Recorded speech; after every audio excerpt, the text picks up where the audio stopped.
عادت کے وقت کی ایک دو باتیں عرض کر دیتا ہوں۔ اللہ نے کتنی حلیم بنایا تھا، کتنی بردبار بنایا تھا، کتنی محبت والا بنایا تھا، کتنی صابر بنایا تھا، کتنی برداشت والا بنایا تھا۔ میں تو کہتا ہوں، میری ایک اپنی رائے ہے، ممکن ہے غلط بھی ہو سکتی ہے، میں کہتا ہوں اتنی صبر والا جوان پورے صحابہ میں نہیں ہے، اتنی صبر والا جوان تاریخ کے اندر میں نے نہیں پڑھا۔ اللہ اکبر۔ جن کو خود بھی شہید کر دیا گیا، ان کے ایک بیٹے کو زہر دے کر شہید کر دیا گیا، دوسرے بیٹے کو میدان کربلا کے اندر شہید کر دیا گیا۔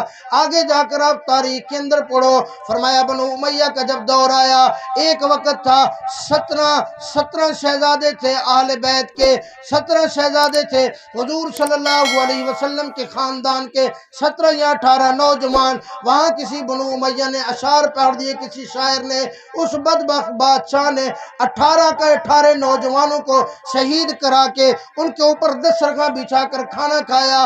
تاریخ کے اندر میں نے ایسا مظلوم آدمی نہیں دیکھا۔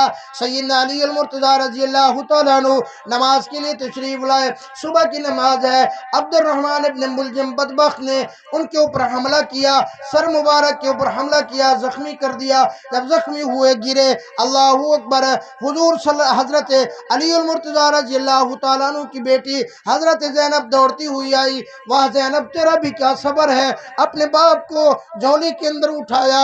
میں نے اپنی زندگی کے اندر، تاریخ کے اندر شاید مجھے ایسی صابرہ عورت بھی نہیں ملی۔ ارے کون زینب؟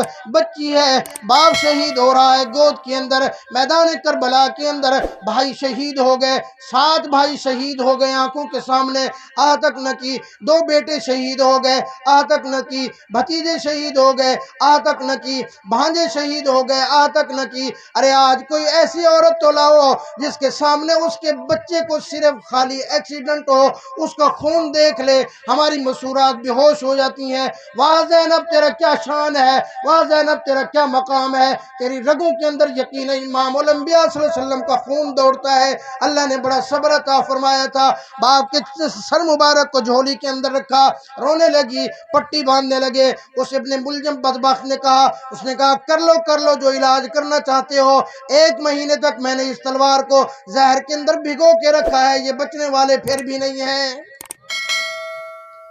واہ حضرت علی المرتضیٰ تیرا حلم، واہ تیری بردباری، واہ تیرا صبر۔ ان کے اوپر سختی کرنے لگے، فرمایا چھوڑ دو اس کو مارو نہ۔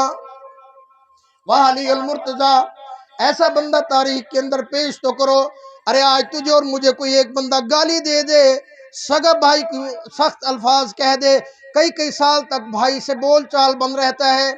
بہن اگر آ کر تجھ سے حصہ مانگ لے اپنی زمین اور جائیداد میں، تو ساری زندگی بہن کے گھر چل کے نہیں جاتا، بہن سے جھگڑا رکھتا ہے، اس کی اولاد تک سے تو نفرت کرتا ہے، حق تو اس نے پھر بھی اپنا مانگا ہے۔ ان کے دروازے کے اوپر، اہل بیت کے دروازے کے اوپر، ذرا ان سے محبت سیکھ، ذرا ان سے سیکھ کہ کیسے محبت کی جاتی ہے۔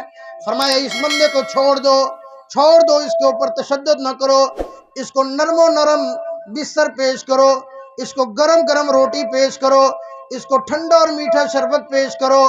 اگر میں زندہ رہا میں خود دیکھ لوں گا میں نے اس کے ساتھ کیا کرنا ہے، اور اگر میں زندہ نہ رہا، شہید ہو گیا، تو پہلے تو میرا مشورہ ہے کہ اس کو چھوڑ دینا، اس کو معاف کر دینا۔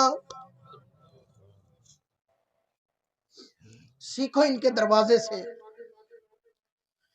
فرمایا اگر میں شہید ہو جاؤں تو اس کو چھوڑ دینا، اس کو معاف کر دینا، پھر بھی اگر تم معاف نہ کرنا چاہو تو ایک ہی بار کے اندر اس کا سر قلم کر دینا، اس کو اور عذاب نہ دینا اور مصیبت کے اندر اسے نہ ڈالنا۔ دعا فرماؤ اللہ پاک ہمیں بھی ان کے نقش قدم کے اوپر چلائے، ہمیں بھی ایسا حلم، صبر، ایسی محبتیں نصیب فرمائے۔ ہم نام ضرور ان کا لیتے ہیں، صحیح بات ہے، تو بھی میں بھی آج ہم بیٹھ کے اپنے گریبان کے اندر جھانکیں، کیا ہمارے اندر ان لوگوں جیسے اوصاف ہیں؟ تو اور میں خالی نعرے مارتے ہیں، خالی نعروں سے بخشش نہیں ہوگی، خالی نعروں سے ہم ان کے محب نہیں بن جاتے، ان جیسا کردار ہونا چاہیے، ان جیسے اعمال ہونے چاہیے۔ اللہ اکبر۔ آؤ میں آپ کو دوسرے